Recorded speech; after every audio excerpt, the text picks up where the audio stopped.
Hello everybody, and welcome to the Grow with Gratitude webinar. I'm really pleased that you're here today, and I hope that I'll be able to share lots of interesting and useful insights to help you to create a happier, more positive life for yourself, filled with joy and gratitude.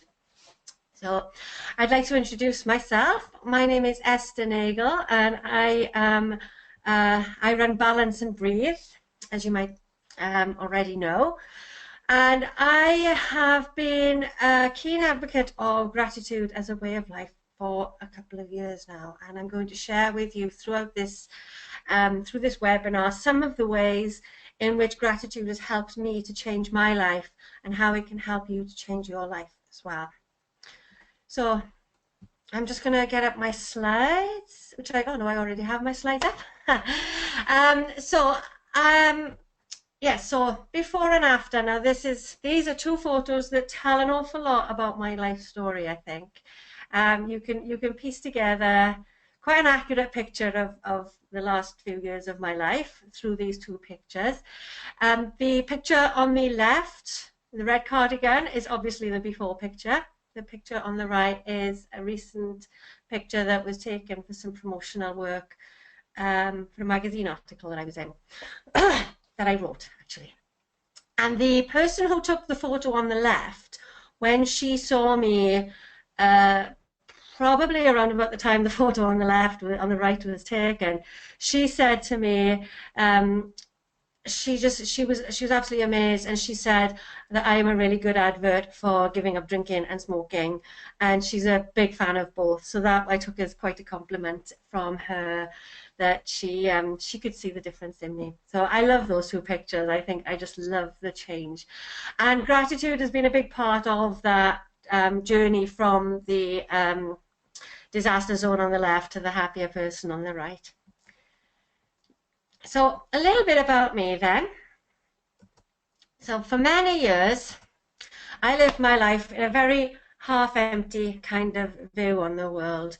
My glass was half empty because, like everyone's favorite pirate, I drank it all. My glass was half empty because I drank it all, but I was somehow managed to find a way to make that be everybody else's fault a lot of the time. So I wasn't in a very positive frame of mind. I wasn't very happy, and my life seemed to lurch from one disaster to the next. And it may not be hugely surprising that I ended up having a breakdown. 3 years ago, I reached a point where I just couldn't manage my life anymore. There were an awful lot of things going on in my personal life and in my work life that just ground me down over the space of a few months. My only coping mechanism when I was stressed in life was to drink. And when that is your only coping mechanism, when life gets really difficult, it becomes incredibly difficult to cope. So I had a breakdown. But my breakdown led me to a breakthrough. I began yoga teacher training as I thought, just a way to teach something that didn't involve me sitting in front of a computer, something that was going to keep me a little bit more calm and at peace with myself, and that was going to enable me to maybe relax a little bit more. I had no idea that this yoga teacher training course was going to change my life to the extent that it did. By the time I finished that course, I was sober. I'd given up drinking and smoking. I was recovered. I consider myself to be recovered now. I am not a recovering alcoholic. I am recovered, and I'm going to share some more about how that is my view, why that is my view, a little bit later. I achieved a dream that I have had since I was a little girl, to become an author. I published my first book a couple of months ago, telling about my journey and sharing an awful lot of information about the yoga that helped me to beat my addiction. I am now a speaker. I enjoy public speaking, and I've had good feedback about being able to motivate and inspire people through speaking. And I am a centered superwoman, and this is my new Facebook group and my new program that I am developing to help busy women who are maybe trying to juggle a little bit too much in their life, and to help them to find a place in themselves where they can be calm and happy before they have to reach the breakdown point. And above all else in my life now, I'm happy. Now, I never was before, so this is an amazingly good place for me to be. It makes me very pleased with my life. So why am I happy? And it's not because my life is perfect. It's not. I don't have the perfect life, but I enjoy my life. It's not because I have loads of money. I really don't. I have a lot less money than I would like, but I have enough. I don't need to worry about my bills going unpaid. I don't need to worry about bailiffs turning up at the door. And I'm able to enjoy little treats with my son. Like, for example, we went to the cinema today to see the BFG. So I'm able to give him little treats. We can go places. We can enjoy life. It's not because I'm surrounded by friends. I have friends. I don't have many friends, but the friends I have are good friends. I know I can rely on them. They can rely on me. I really value and treasure the friends that I have. It's not because I have everything I want in life. I don't get to do all the things I want, but I enjoy the things that I'm able to do. And it's not because I'm blissfully in love and loved up and happy, because I'm not. I'm single. And sometimes I'm happy with being single. Sometimes I would like to not be single. But I love the people that I live with. That's me and my little boy. I never used to love myself before. I never used to like my own company before. And so now I'm at peace with myself. I'm happy in my own company. And I am secure enough in myself that I don't need somebody else to tell me that they love me, because I love myself and I'm happy. I'm happy in myself. So there's lots I don't have, but I'm happy. So why do you think that might be?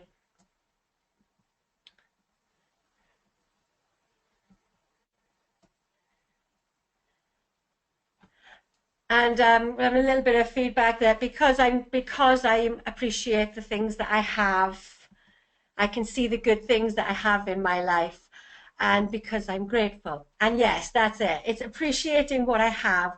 Whereas before, I was always very focused on what I didn't have and what I thought that the world actually owed me. So I'm always looking for what I didn't have and what was wrong in my life, instead of looking at what was right and what I did have in my life. So yes, thank you for that feedback. So gratitude. Now, gratitude can mean lots of things to lots of people. And I would just love a little bit of conversation. What does gratitude mean to you personally? A combination of seeing the good and not chasing other things. Yeah, that's perfect. Thank you. I love that. Thank you, Jo. Being aware of what you have in life. Yes, that's perfect. So it's seeing the good things in life, being aware of what you have, and not worrying about the things you don't have, not chasing every other thing that you think you should have in life. So yeah, there's some excellent excellent ideas there about what gratitude means. So I found some definitions of gratitude, and I'd like to spend a minute just discussing these definitions. So the most simple, basic definitions that I found is from the Merriam-Webster website: a feeling of appreciation or thanks. Now, I don't really think that covers it. It's very true that that is what gratitude is, but I don't think that covers it enough. It does say it is a feeling, which does point to the fact that it's an internal thing. The gratitude is an internal thing. But I think gratitude itself goes so much more, goes further. OxfordDictionaries.com says that gratitude is the quality of being thankful, readiness to show appreciation for, and to return kindness. Now, I like this in as much as it refers to gratitude as being a quality. It is a state of being. Now, I really like that element of this definition, because it is. Gratitude is not something we do, it's something that we are, really. We say thank you when we receive something. I've always been complimented for my very polite children. They always say please and thank you. They're very good. I've drummed that in. That was drummed into me as a child, and I drummed it into my children, and they are very polite. But gratitude goes a lot further than saying thank you when somebody gives you something, because in that's a transaction. Somebody gives you something, so you say thank you. There's a transaction involved in that. And I think that while that is important, it is important to say thank you to people when they do nice things for you, when they give you things. It is important for people to know that they're appreciated. But again, I think that gratitude, as I understand it through my yoga study, actually goes deeper again than this. And so this next definition is my favorite that I found. This is from Robert Emmons, who's been described online as the world's leading expert or scientific expert on gratitude. And he works he's on this website called Greater Good, which is from Berkeley University in America.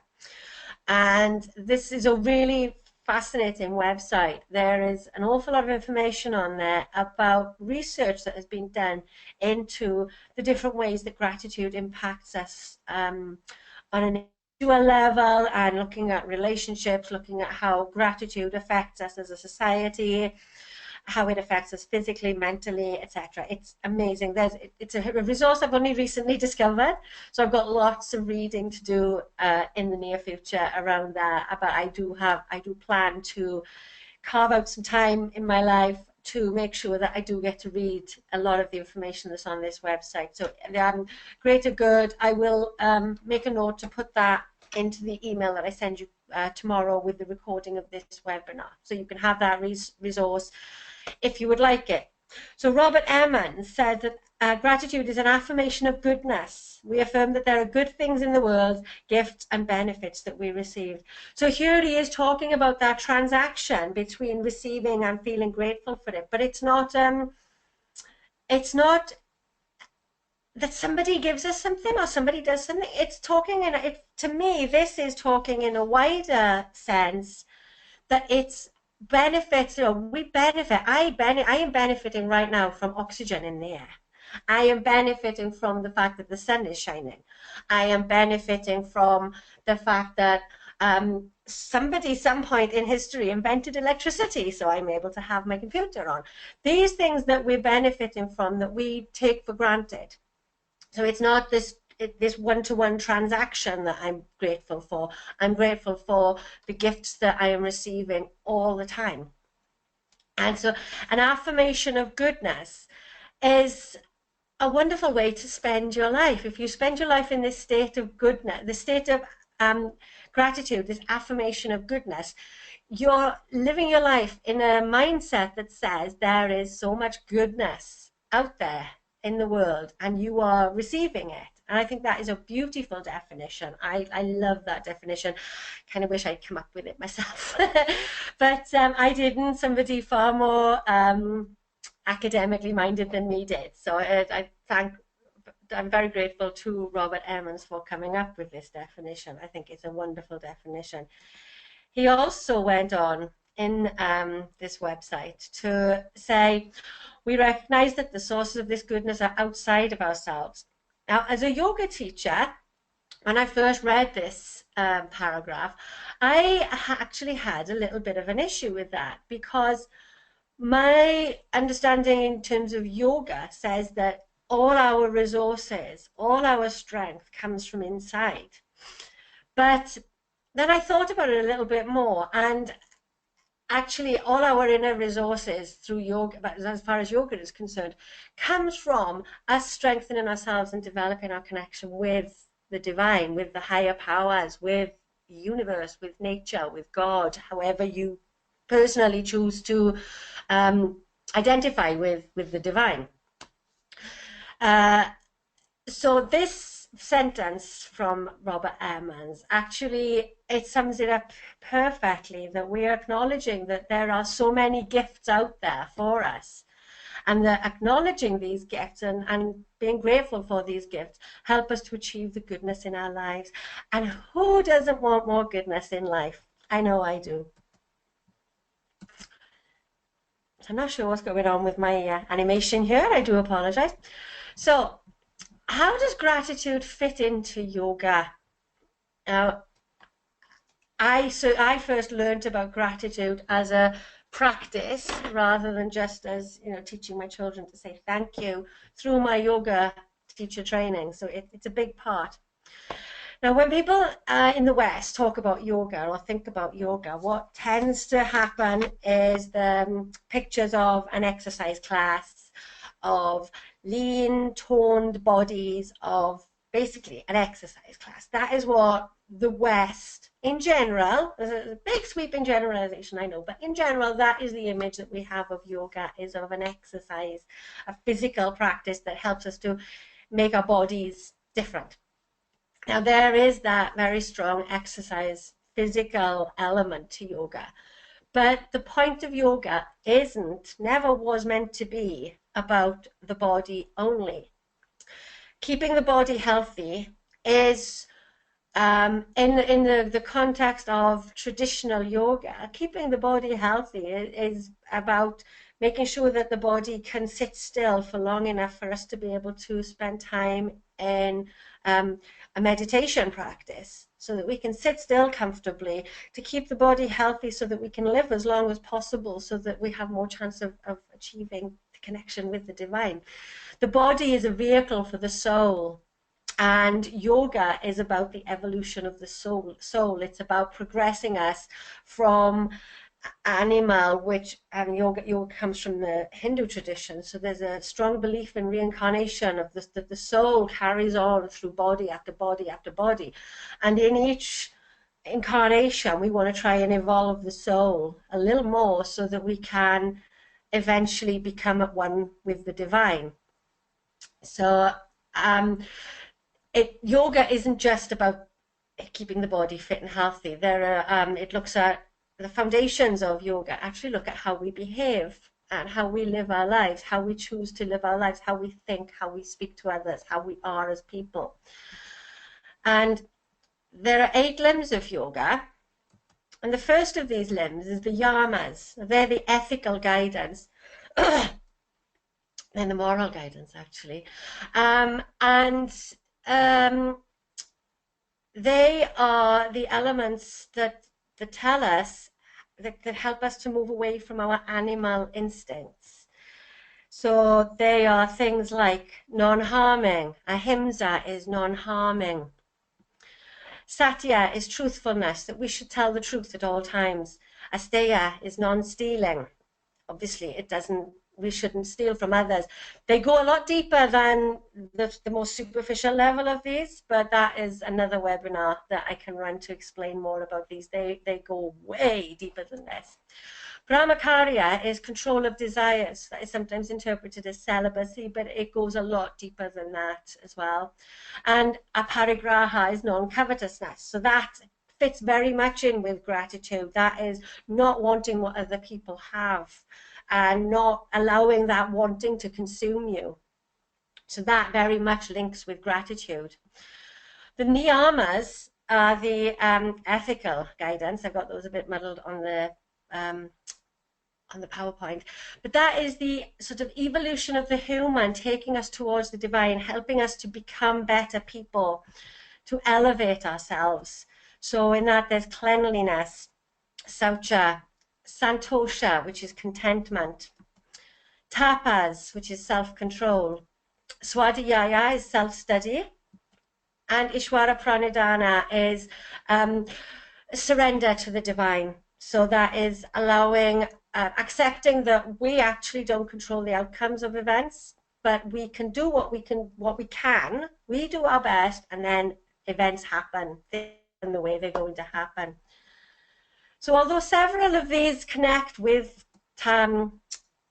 gratitude, santosha, contentment, And that is the one that is strongest linked to gratitude. That is the one that I think of the most when I'm thinking about the yamas and the niyamas and gratitude, because that tells us that we should be content with what we have. We should be content with the life we have, and we should give thanks for what we have. Ancient yogis would have nothing in terms of material goods. They would just have the very bare minimum they needed to live. They would have a loincloth, a mat to sit on, and a very small amount of food, but they were possibly the happiest people around because they had this sense of complete contentment with their life, and they weren't looking at what other people had and thinking, I wanted. And they did put their trust in the divine, that they would do their work and then life would unfold as it was meant to unfold. And that is a very powerful combination of that bring you to an incredibly strong feeling of gratitude for the life that you have. Cahill Gibran, in his beautiful book, The Prophet, talks about the need to pray not only when we need things, but also to pray and to speak to God in whatever way we identify with that. Not only when we need help, but also when things are really good. Very often, we ask for help, but we don't necessarily say thank you. So that is all about the need to be grateful and appreciate what we have. I love The Prophet, and I am, having done this webinar, it's on my list of books to read next week now, because I haven't read it for ages. I love that book, and if you haven't read it, I strongly recommend it. It's beautiful. So we're going to move on now to looking at how gratitude helped me to change my life and my perspectives on things that have happened in my life. Now, this photograph was taken at the start of the West Highland Way, which I did 2 years ago. 2 years ago, about now, actually. I did that because at the time, my mum was having treatment for cancer. And so the t-shirt that I'm wearing is from Belindra Hospital, who were helping her with her treatment. So I raised some money for them. So obviously I wouldn't have been doing that walk for them had I not been having this terrible thing going on with my mum. The woman that I'm standing with, Leanne, I met her in Peru when I did the Inca Trail for Macmillan. I did that as a fundraiser in 2010 when Marcus, my youngest son, was just a baby. He was 9 months old, and I went off to Peru for 10 days. Now, I did that particular expedition because I wanted to raise money for a cancer charity, because my brother had died 5 years earlier as a result of he had cancer.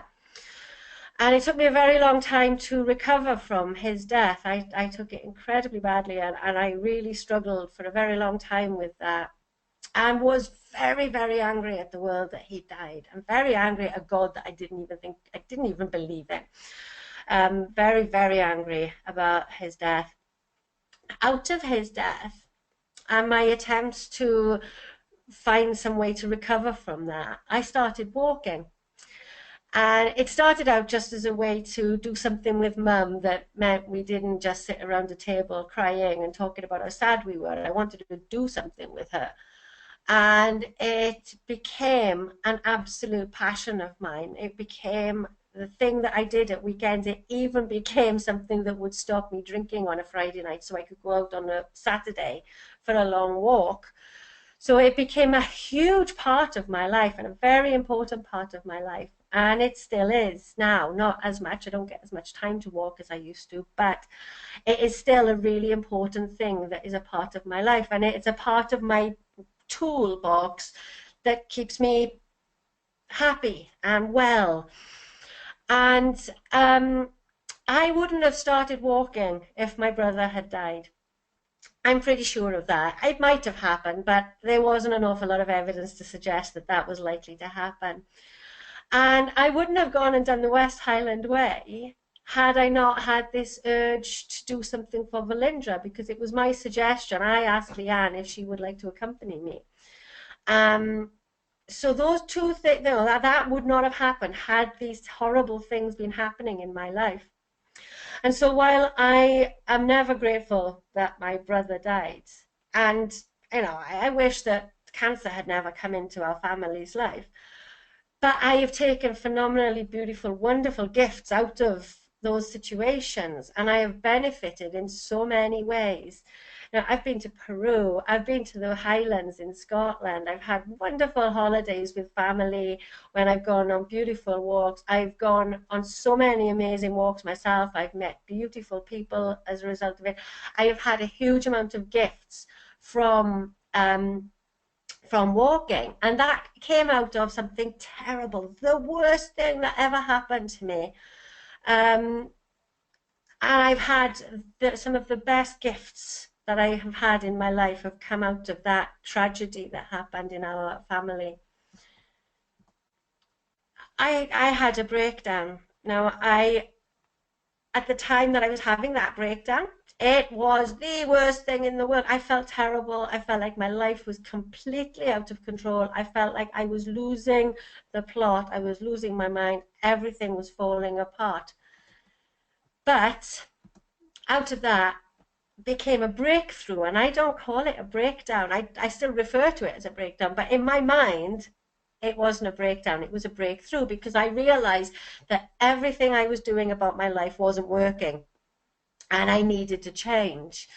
And had I not had that breakdown, I might not have realized that. I might have just carried on being miserable, not really realizing that I was being miserable, and I would never have achieved that peace and happiness in my life that I have now. So I'm very grateful for that breakdown, which led to my breakthrough. Now, the recent Brexit vote caused me an awful lot of emotional turmoil, to say the least. On the day of the result, I spent most of the morning in a terrible state, crying, shouting at nobody, arguing with strangers on Facebook, and generally being in a dreadful, dreadful, dreadful state. And then at some point during the day, I suddenly had the realization that I was responding, although I was in a very negative place, I was responding in a very different way than I would have a few years previously if this vote had happened when I was still drinking. Because what I wasn't doing was making all kinds of excuses as to why it was perfectly acceptable for me to be drunk by lunchtime, probably. I was still sober. I hadn't thought about drinking. I still haven't thought about drinking. The only time I think about drinking in relation to how I felt at the Brexit vote is when I thought about the fact that I haven't done it. If I wasn't so secure in my recovery from my addiction, I think that the way I felt that day would have been the perfect excuse, and I would have justified it, and I would have managed to find ways to justify it to everybody, to relapse. And I think that as I didn't even think about it, I didn't even have to have that conversation with myself and say, no, you're not going to go and drink now. It wasn't an issue for me. So I think that I now have the proof that I am pretty secure in my recovery from my alcohol addiction. Now, I'll never say never, because I don't think that that would be a sensible thing to do, but I feel confident in that. So while my negative feelings about Brexit haven't really gone away, I'm not focusing on that when I think about it now. What I'm focusing on is how it has shown me how much better my life is in so many ways, that I have this strength in me that I didn't used to have, and I am very grateful for that, and for the lesson that this massive change in our society has caused for me. So if we could just take a minute, I would like to take a little bit of a departure before I go into a lot of information for you about gratitude in your life. If you could help me to pick a winner for a competition that I've been running on my Facebook page. I have a new Facebook group called Centered Superwoman, and it is aimed at women who want to help to find ways to bring balance to their lives, to help them juggle all the things they have to juggle, to make sure that they don't drop everything and have the same problems that I had a few years ago. So I ran a little bit of a competition and I'm going to do a draw to pick a winner from the people who entered the competition. Three people entered. I would just like to do an anonymous draw, if you don't mind.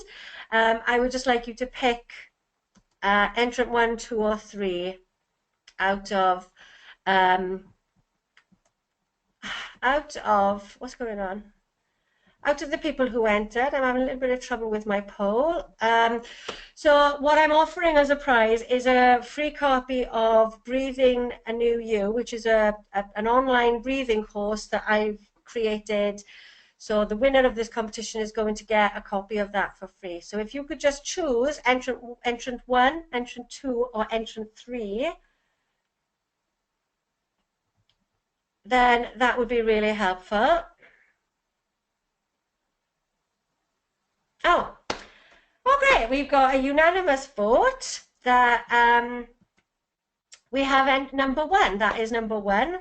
And so thank you very much for that. That is Lely, who is one of the women that I met in India when I went to the Women Economic Forum in May. So I'm sure she will be delighted at that. So thank you very much. Can I just check now that you can see my screens again? I think you should be able to, but I can't quite check. Are you able to see my screens? Yes, you can see my screen. Right, brilliant. Okay, thank you very much.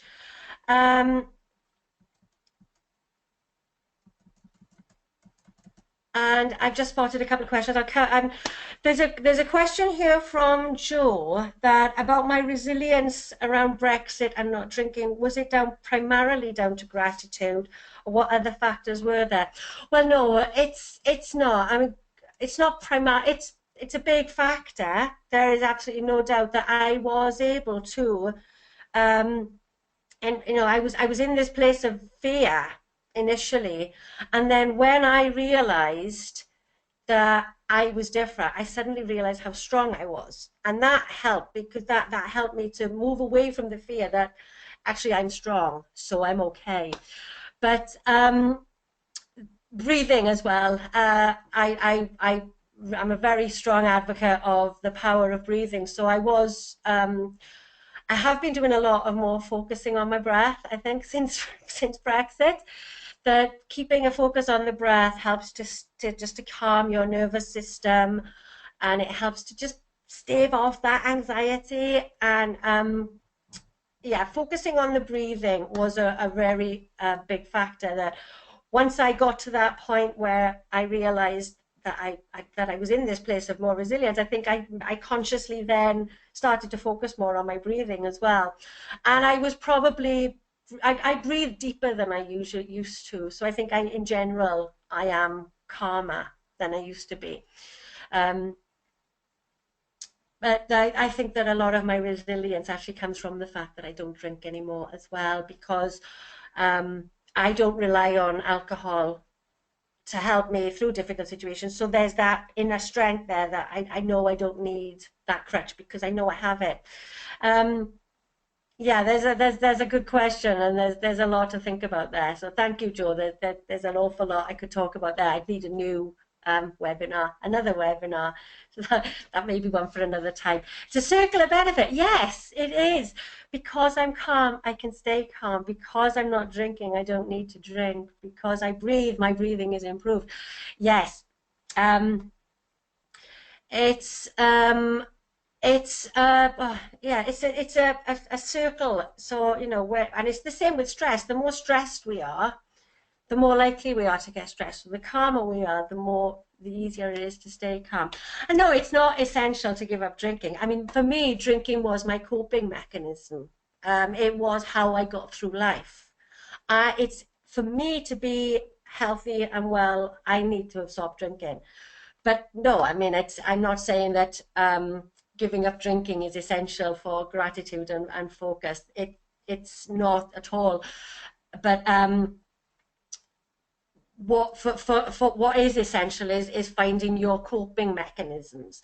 And for me, when drinking was my coping mechanism, um, obviously I was not in a good place where I could be grateful, because if I didn't have a glass of wine in my hand, I didn't think I had anything to be grateful for. So thank you, Mark. That is a really good question. I'm not saying that abstinence from alcohol is essential for gratitude. No, that is a really good question. And yes, everyone has a personal choice, and it's about finding what works for you. So thank you. Thank you very much, Mark. That's an excellent question. So let's move on to the next slide. How gratitude can help you. So how can gratitude help? It helps us to celebrate what's good about life. So, you know, when we focus on things to be grateful for, and we look for things to be grateful for, it's very rewarding. It's motivating, and staying focused on looking for the successes in life is just it motivates us to want to find more success. It motivates us to find success, to see the small wins. You know, it's all about celebrating the little wins. It's not looking at the big goals and thinking, until I get there, I'm not going to have anything to celebrate. It's about celebrating the small steps along the way that you get to your bigger goals.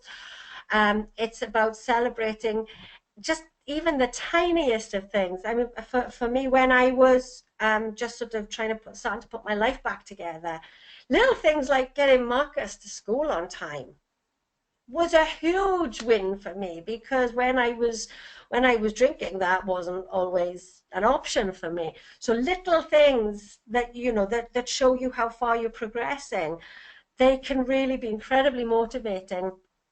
And this is why I'm going to talk about the benefits of a gratitude practice later on, because we need to practice looking for these small wins, because we're not really used to it. A lot of us aren't used to it. So gratitude helps us to sleep better.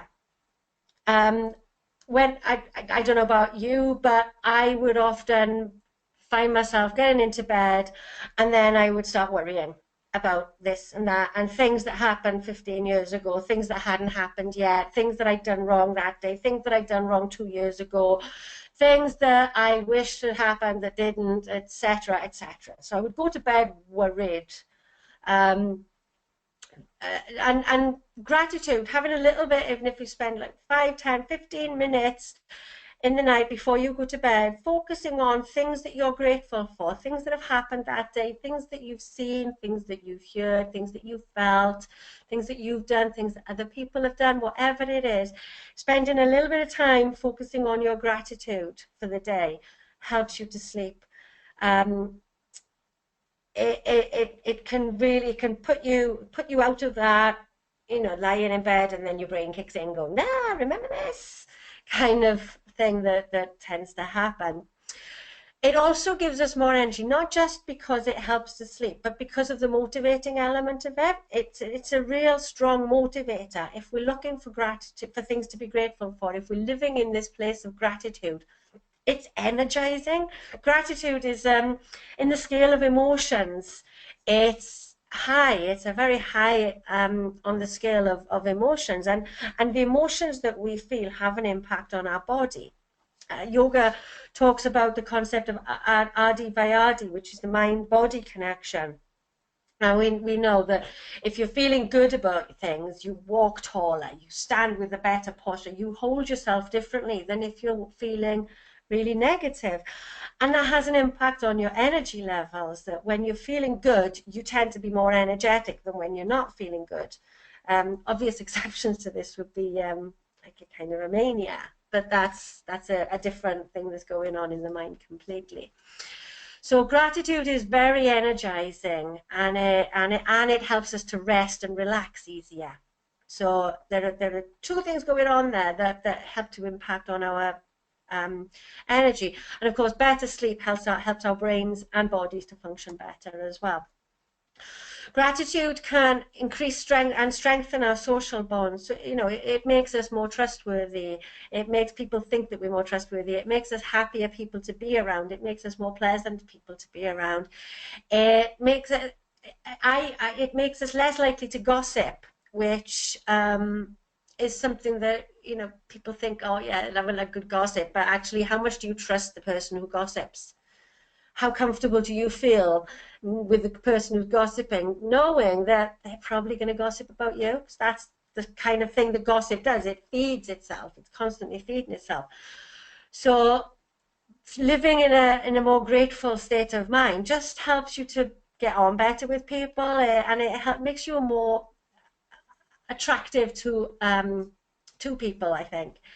And I certainly know if I had a choice between sitting next to and talking to somebody who looked really negative and miserable, or somebody who looked really happy and optimistic, I would go to the optimistic person, unless I wanted to help the more negative person. And then it would be a different kind of relationship I'd be looking at forming there. So gratitude, probably, obviously, helps us to become happier and more optimistic. We can see the silver clouds. And when you're used to practicing gratitude, you know that there's going to be a silver cloud, no matter what the terrible situation is.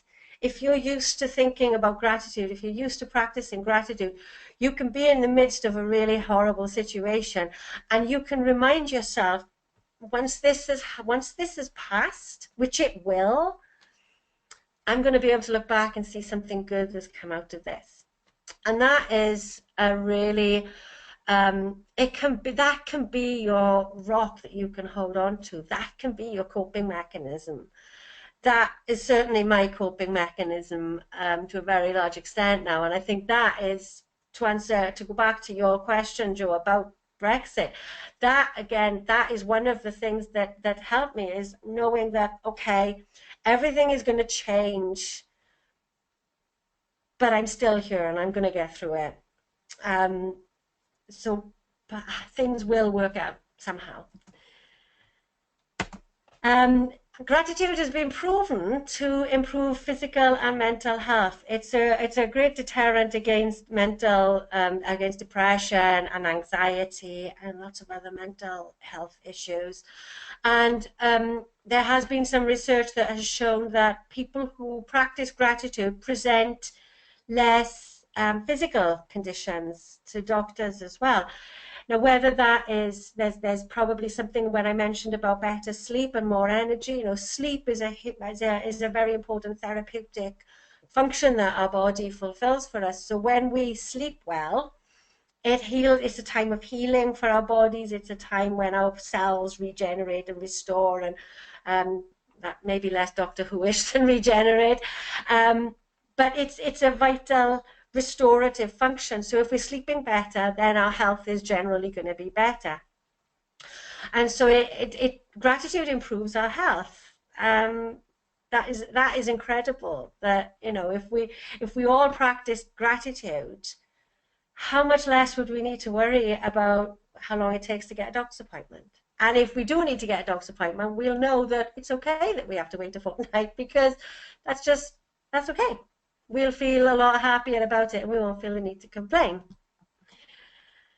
Gratitude strengthens resilience. So I've already mentioned about this a little bit earlier on, that it does help us to be stronger, that we know that this is going to pass, that we're going to get through this, we will learn from it, that maybe the situation we're in is going to change things, but gratitude helps us to see that change is not necessarily to be feared, that sometimes change can be liberating. It can be and it will be the thing that we need. It will take us to a new level of growth. It will take us to a new level of understanding of ourselves and how we respond to situations. We need to strengthen our resilience to be able to weather the storms that life does throw at us, because being grateful and being resilient doesn't make you immune to stress and unhappiness and difficult situations. It just means that you have this inner resource to get through these situations and come out of it the other side a lot more together than if you don't have these inner strengths. Gratitude improves self-esteem. And this is one that I know has helped me. This is an aspect that I know I've benefited from tremendously over the year. last couple of years. Myself, most of my problems, all of my problems probably stem from very low self-esteem since childhood. And I know that through my practice, my training, my self-study as well has helped a lot with that. But I now value myself in ways that I never thought possible before. I can recognize the things that I'm good at, the things that are good about me, instead of focusing my spotlight constantly on the bits of myself that I don't like. And even when I'm thinking about the bits that I don't like about myself, I'm not thinking, I'm a terrible person, because I think, okay, this is a habit I have, this is a way I am that I don't like. Can I change it? If I can't, then I have to accept it. And if I can change it, how can I change it? What can I do about it? And it takes me to that new level of growth. And even when it is an acceptance that, okay, this is the way I am, and I'm not sure I know how to change that now, that acceptance is also growth. So my self-esteem is now, whereas before I'm not sure I had any, it's now quite strong. It's very strong, in fact. And I now say I really like myself. There are still things I'd like to change about myself, but I don't use those elements to think about how I see myself as a person. They're just elements of myself now. Gratitude increases empathy. And if you think about, if you are in a place of contentment and you're not looking at somebody else's life, wishing your life was like theirs, you can also look at his life and see how you can put yourself in their shoes a lot easier. I think when we're content within ourselves, it is a lot easier to actually empathize with somebody else, because we're not looking at it entirely from the perspective of ourselves. I know that before, when my life was the worst life ever, or so I thought, I would feel for other people, and I would sort of put myself in their shoes, but it was very much coming from the perspective of, well, my life is terrible as well. Whereas now I can empathize with people a lot more, and really feel into how they might be feeling. And I also, I think that it is easier to just picture how other people might feel when you're feeling grateful for what you have. And gratitude is a fantastic tool for personal growth. I've already referred to that. It really does. All the things that have been mentioned here all contribute to our personal growth. And gratitude is a fantastic tool for personal growth. So if you're looking, if you want to develop personally, and I think that life is one long journey of personal growth, really. So if you're looking to sort of accelerate your personal growth, there are many tools that I could teach you, but one that is guaranteed to take you outside of where you are now and elevate you a little is a regular gratitude practice. And so on that note, let us now discuss how you develop a gratitude practice. So there are many different things that you can do to develop a gratitude practice. And one that I love, that I did for quite a long time until I lost my stone, was a gratitude stone. Now, I got this from the film The Secret.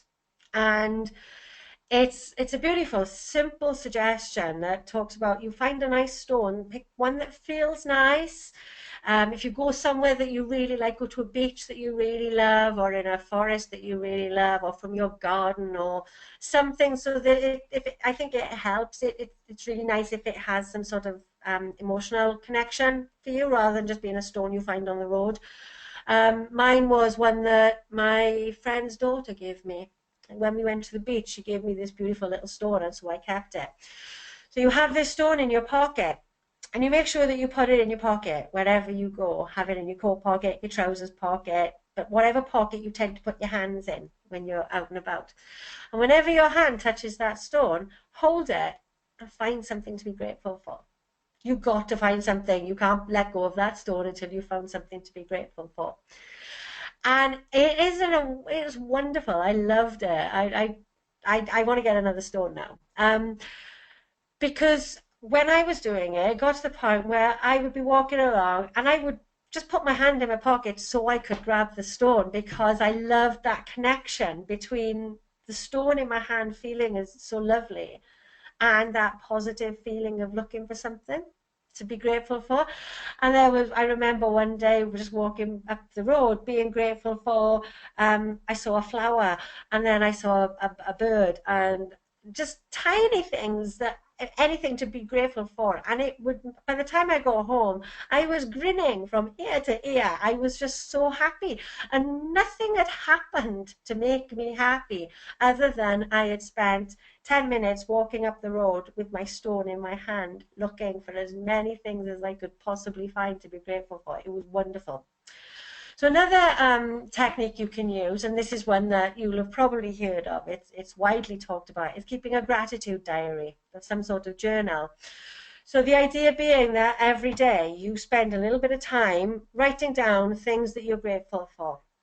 And there's been some research that shows that practicing this, spending 15 minutes a day writing down the things that you're grateful for every day, has a fantastic healing benefit on your mental health, stress, just all the benefits that I've already discussed. 15 minutes a day of focusing on what is good in your life can transform everything in your life.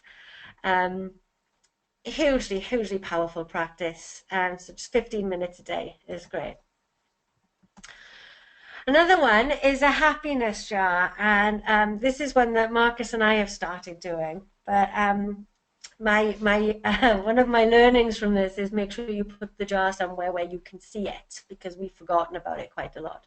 So what you do is you have a jar, and you can decorate it, you can make it look as beautiful as you like, and then you put it somewhere where you can see it.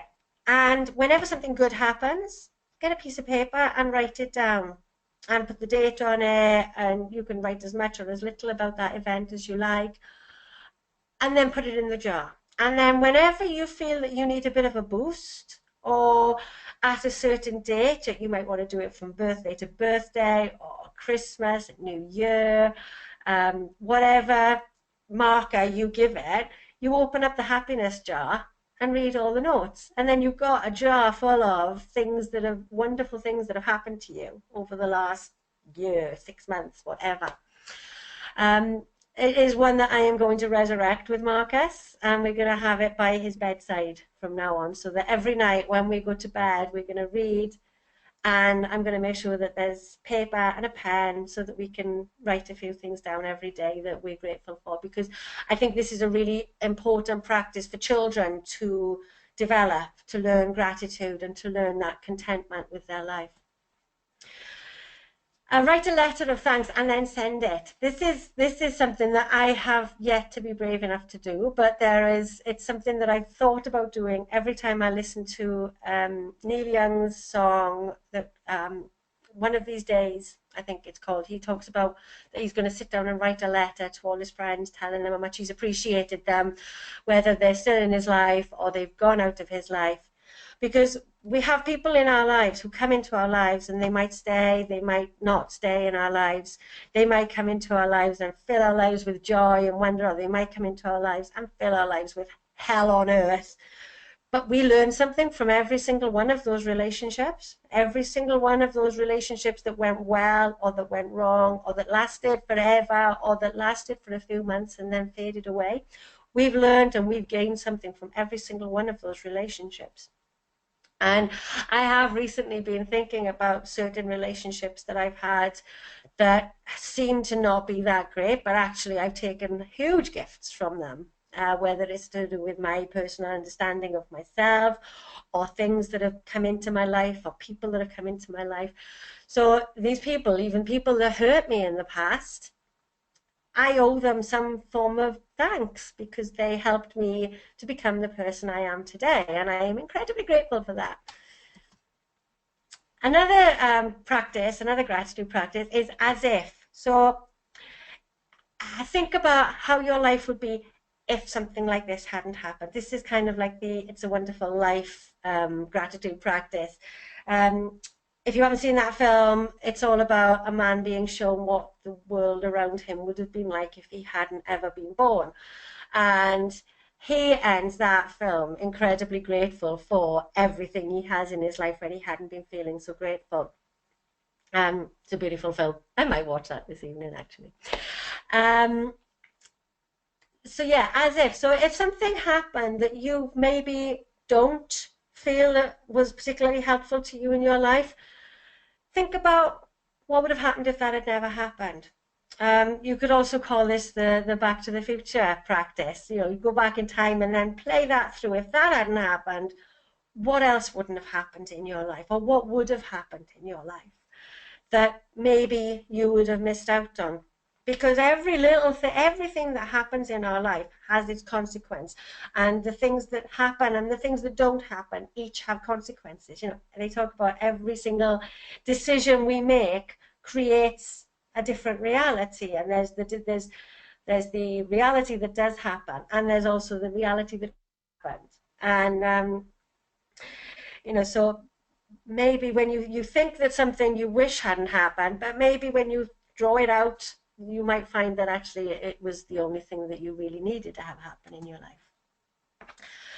Now, another thing that is really good, which is about being present as well, is savoring the moment. When we're so busy rushing through life, we rush on here, we rush there, we've got our phones in our hand, we're watching telly, we're reading something, we're always busy, we're always so busy doing stuff that you might be eating your food and working at the same time, or you might be talking to somebody and thinking about what you need to do next when you finish talking to that person. We're always rushing, and we don't stop and savor the moment.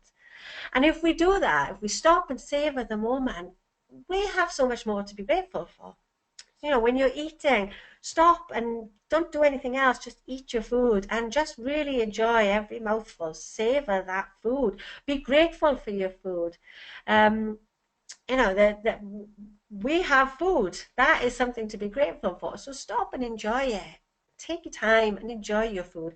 When you're with somebody, be with them. You don't know what gems you're going to miss out on if you're too busy thinking about what people might be saying on Facebook, or what you have to do after you finished. Or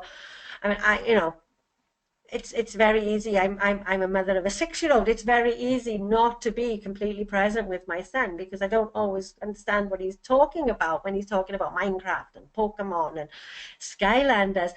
But I know I miss out on a lot because I allow myself to be distracted away from him a lot. So trying to savor that moment, to be completely present in what it is you're doing, gives you an awful lot more to be grateful for.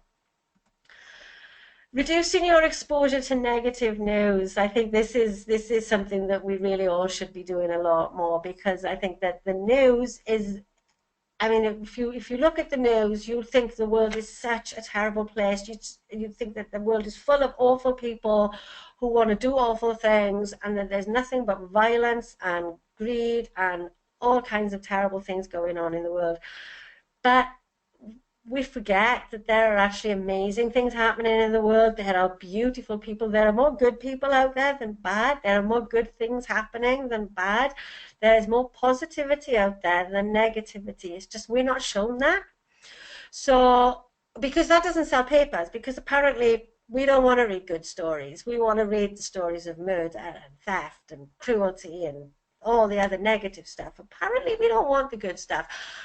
I'm not entirely sure I believe that, but I know from my own experience as well that when I'm looking at the news, I am more likely to click on the headlines that are going to make me angry and upset and scared.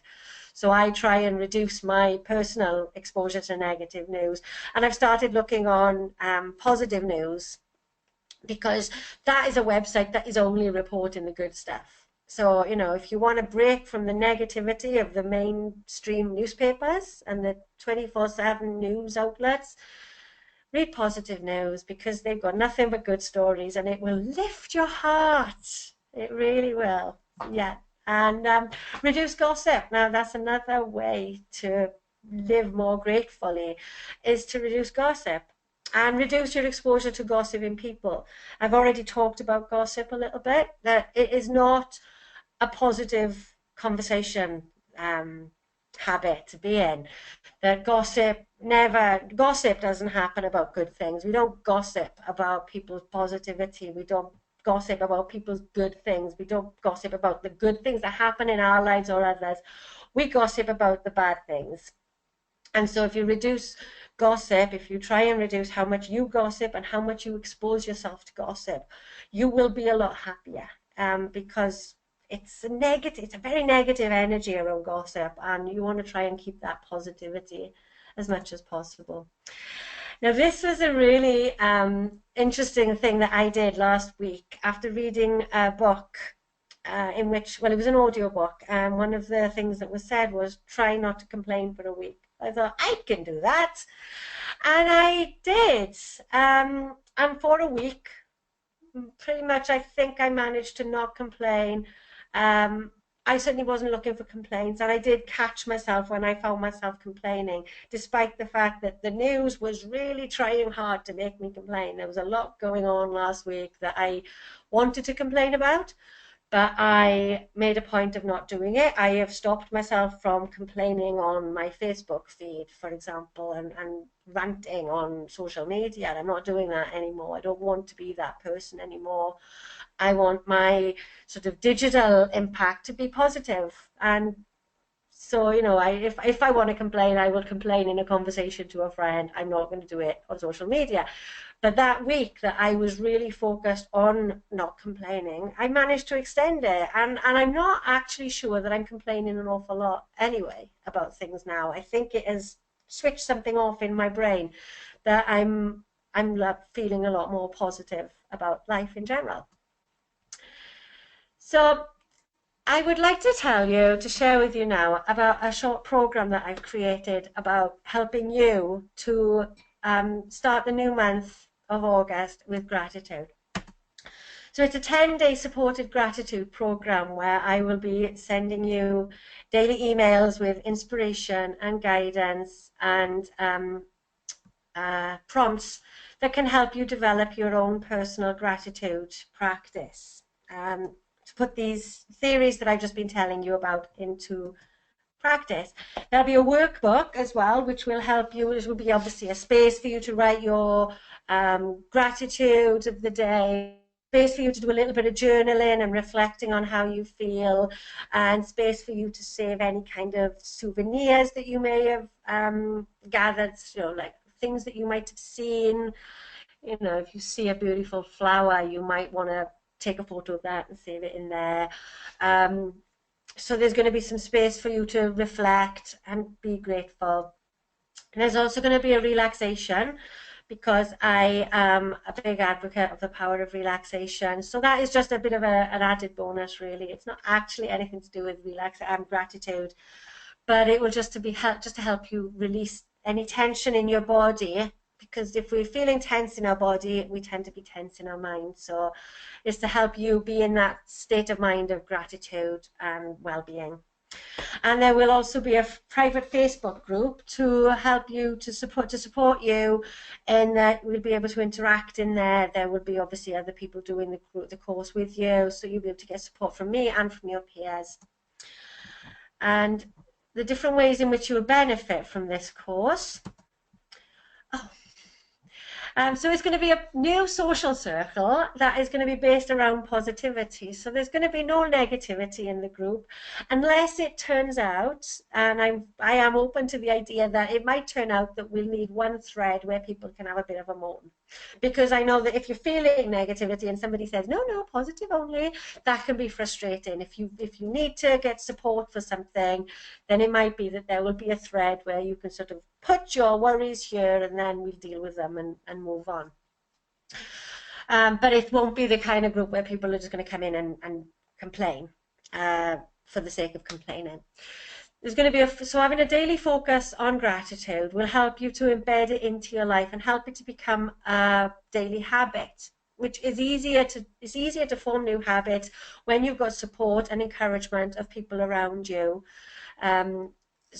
rather than trying to do it on your own. I've tried to create so many new habits in my life that failed, but as soon as I had support in a yoga teacher training course, it was easier to implement these new habits into my life. So it is much easier with support. Um, You'll be also have the opportunity to continue relationships that you might develop in this course with others and with myself, that the group will stay open and will continue to be a positive space for you, that there will be new relationships that you can develop that will start from this place of positivity. I think that, it could be that you start a new friendship in a positive space. That might be an entirely new way to form a friendship. Um, and then, of course, you'll get all the benefits of gratitude that I've already listed and discussed. Oh, sorry. So just a reminder of those benefits. You've got the success, the sleep, the better social bonds, etc. You can read all this again later on the handout when I send you the slides. So if you'd like to join Grow with Gratitude, I'm going to launch, this is sort of like a pilot version. I'm going to launch it fully in autumn. And it's going to cost £80 when I do that. I'm going to be offering it to my Facebook community and on my website at the price of £50 for the pilot. But for the people who are watching this webinar, it's going to be just £30. So if you'd like to join that and pay, then there's a bit.ly link that will take you directly to PayPal, and you can pay. It's set up so you can just log in and pay the £30. You won't have to do anything else.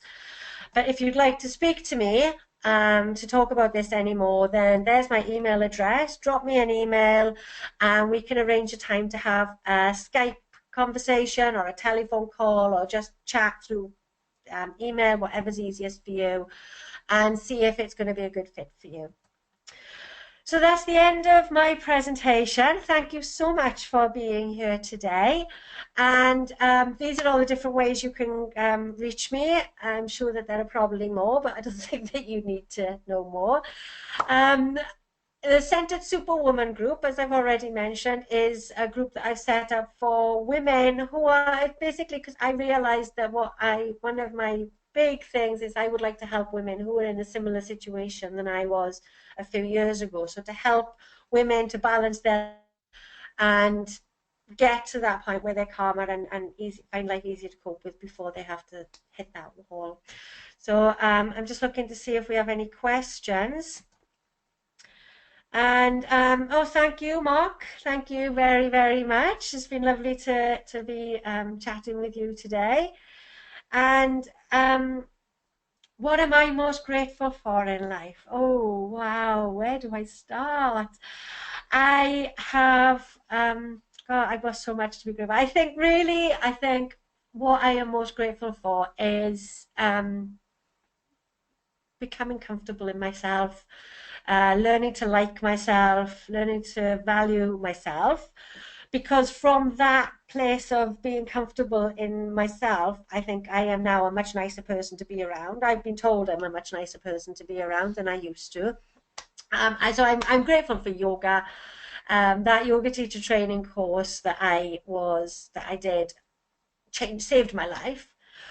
But it's so hard to separate that from everything else, because I could say that I'm grateful for the breakdown, because if it wasn't for the breakdown, I wouldn't have got there. I am incredibly grateful to my family and my friends, particularly my little brother. Hey, Joe. But no, I have wonderful family and friends who support me and love me and have done, even when I didn't really maybe deserve to be loved and supported, or at least I don't feel that I did. They might think differently, but to have that love and support of the people around me, and but yeah, I think it's this inner resilience that I've developed in myself, that really the thing that I know is going to get me through life, regardless of what else happens outside of me, is that I now have this inner strength. And there is so much that contributes to that inner strength. But I think that if I had to pick one thing to be grateful for, I think it's discovering that. And gratitude plays a massive part in that, and so much else does. So yeah, that's actually a really hard question. Which of the tools you mentioned do you think is best for busy people? Do you mean the gratitude practices? that I mentioned. Yeah. I would say that if you're in terms of if you're busy, if you're constantly rushing around, if you're in the office, if you've got a very busy life, the stone, the gratitude stone, I think, because I know that finding 15 minutes at the end of the day when maybe all you want to do is collapse into bed, that can be really hard. Finding time, carving out 15 minutes in a day can be really difficult. I know that. But yeah, the gratitude zone is just, put it by your keys or put it by your toothbrush. Put it somewhere where you're going to always see it. So when you go out with the stone in your pocket, you come home, you put your keys wherever you keep your keys, and you put your stone next to it, and then you've always got it with you. And that, I mean, no, you don't have to explain that to anybody. You don't have to tell your colleagues or your clients or your friends. Nobody needs to know about that if you don't want to tell them. They don't need to know you're doing anything. And it's an entirely private, quiet thing that you can do, but it can be hugely, hugely powerful. So yeah, I think if you can only do one thing, the gratitude stone. And also, of course, you've got to go and find a nice stone so it gets you out for a walk somewhere. Well, it might. You might just go to your garden. But I would advocate going to the beach and getting one that's been smoothed by the sea. If you can get to the coast, a stone that's been smoothed by the sea is really lovely to have in your pocket. Or crystals, the precious gemstones like an amethyst or something. That can be really good because you can also use the qualities of those stones as well. Yeah. Thank you too, Joe. I'm glad you enjoyed it. I'd love to know what do you think you'll be using any of those tools? Was there anything that you think you're going to take away from the session that you'll be incorporating into your life?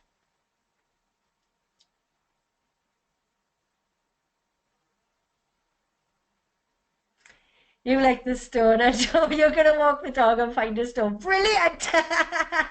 That's fantastic. Well, you would enjoy your walk with the dog and find a stone. And I would love to hear back about how many times you put your hand on it and thought of something to be grateful for.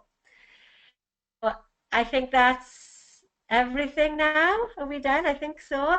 So do get in touch with me if you'd like to know any more. And if there is anything that you would like me to talk about in the future, I've referred to quite a few things that I could do future webinars on. So if there is anything else that you would like to know more about, please do let me know. I will be doing more webinars in the future. And so I am now going to head off and have some lunch, and I will speak to you again soon. Thank you very much, everybody.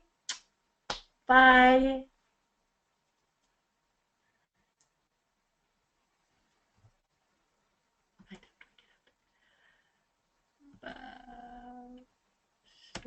Bye.